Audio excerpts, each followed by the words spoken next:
مملکت آذربائیجان کے فرما روا افضل بن عامر کا اکلوتا صاحبزادہ شکار کی غرض سے گیا اور شکار کھیلتے ہوئے ہلاک ہو گیا۔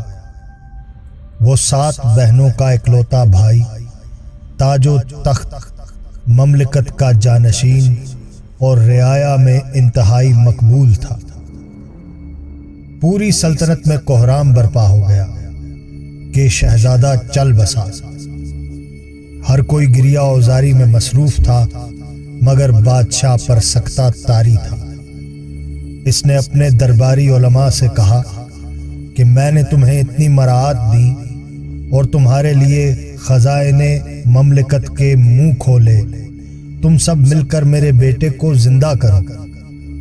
علماء سرگوشیاں کرنے لگے اور بادشاہ کی ذہنی کیفیات کا مذاق اڑانے لگے۔ یہ دیکھ کر بادشاہ کے ایک مشیر ابن سلامہ نے کہا، حضور آپ خواہ مخواہ ان پر وقت ضائع کر رہے ہیں، میرے ذہن میں ایک تجویز ہے، اگر ہو سکے تو کر دیکھیں۔ بادشاہ نے پوچھا وہ کیا؟ وہ کہنے لگا، پیغمبر اسلام محمد مصطفیٰ صلی اللہ علیہ وآلہ وسلم کے ایک جانشین گزرے ہیں جن کا نام علی تھا۔ ذل الہی اس وقت علی کے بڑے صاحبزادے حسن ہیں، ان سے درخواست کیجئے تو آپ کی مشکل حل ہو سکتی ہے۔ ان سے رابطے کا کیا ذریعہ ہے؟ بادشاہ نے پوچھا۔ ابن سلامہ نے کہا، وہ مردوں کو زندہ کرتے ہیں اور دلوں کے بھید جانتے ہیں، یہیں کھڑے ہو کر استغاثہ کرتے ہیں۔ ابن سلامہ نے استغاثہ کیا۔ ابھی استغاثہ ختم نہ ہوا تھا کہ اچانک صدا آئی، سر اٹھاؤ، مجھے کیوں بلایا ہے؟ پوچھا آپ کون ہیں؟ فرمایا میں وہی حسن ابن علی ہوں جسے تم نے بلایا تھا۔ ابن سلامہ اور فضل ابن عامر نے سلام کیا اور حضرت کو تابوت کے قریب لائے جس پر فضل ابن عامر کے بیٹے کی لاش رکھی تھی۔ جانشین مصطفیٰ تابوت کے قریب آئے اور قدم مبارک کی ضرب لگا کر فرمایا، کم باذن اللہ و باذن حسن ابن علی، اللہ کے اذن سے اور علی کے بیٹے حسن کے اذن سے اٹھ۔ فضل ابن عامر کا بیٹا اٹھ کھڑا ہوا اور امام حسن مجتبی علیہ تحیت و ثناء کے قدموں پر گر کر کہا، اشہد ان لا الہ الا اللہ وحدہ لا شریک لہ و اشہد ان محمدا عبدہ و رسولہ وَأَشْهَدُ أَنَّكَ وَلِيُّ اللَّهِ وَالْمُقْتَدَرَ عَلَىٰ أَحْيَاءِ الْأَمْوَاتِ۔ میں گواہی دیتا ہوں کہ اللہ کے سوا کوئی معبود نہیں، وہ واحد ہے، اس کا کوئی شریک نہیں۔ میں گواہی دیتا ہوں کہ محمد اللہ کے عبد اور اس کے رسول ہیں، اور میں گواہی دیتا ہوں کہ آپ اللہ کے ولی ہیں اور مردوں کے زندہ کرنے پر قادر ہیں۔ یہ سن کر سیدنا امام حسن مجتبی علیہ السلام نے فرمایا، ان اللہ محی النفوس ونحن قدرتہ، بے شک اللہ نفوس کو زندہ کرتا ہے اور ہم اس کی قدرت ہیں۔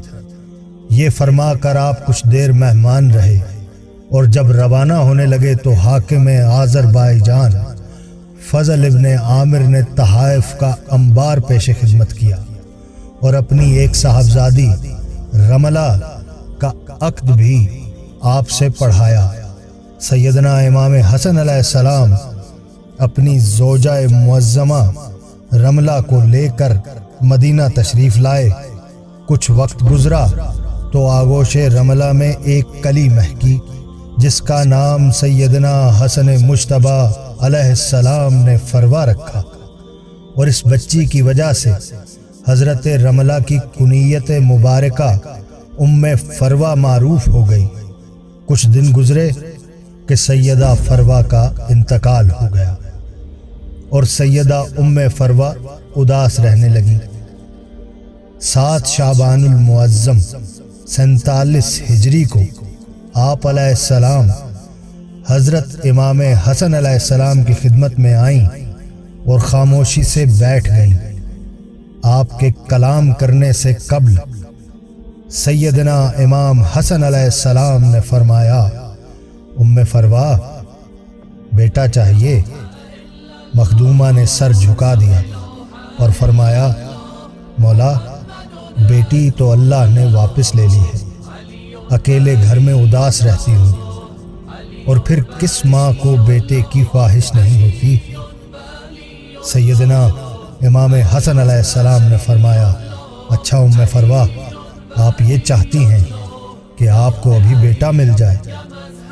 پھر آپ علیہ السلام نے ید اللہ ہی دست مبارک بلند کیا، چند لمحے دیکھا، پھر اپنی پیشانی پر ہاتھ پھیرا اور پھر جناب ام فروا کی پیشانی پر پھیرا۔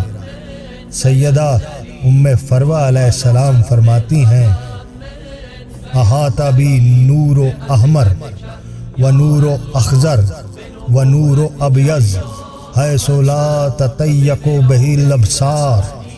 ادھر سیدنا حسن علیہ السلام نے ہاتھ ہٹایا، سرخ رنگ کا نور، سبز رنگ کا نور، سفید رنگ کا نور، ان انوار نے مجھے گھیر لیا کہ میری آنکھیں چندھیانے لگیں، مجھے کچھ نظر نہیں آتا تھا، میری آنکھیں خیرہ ہو گئیں۔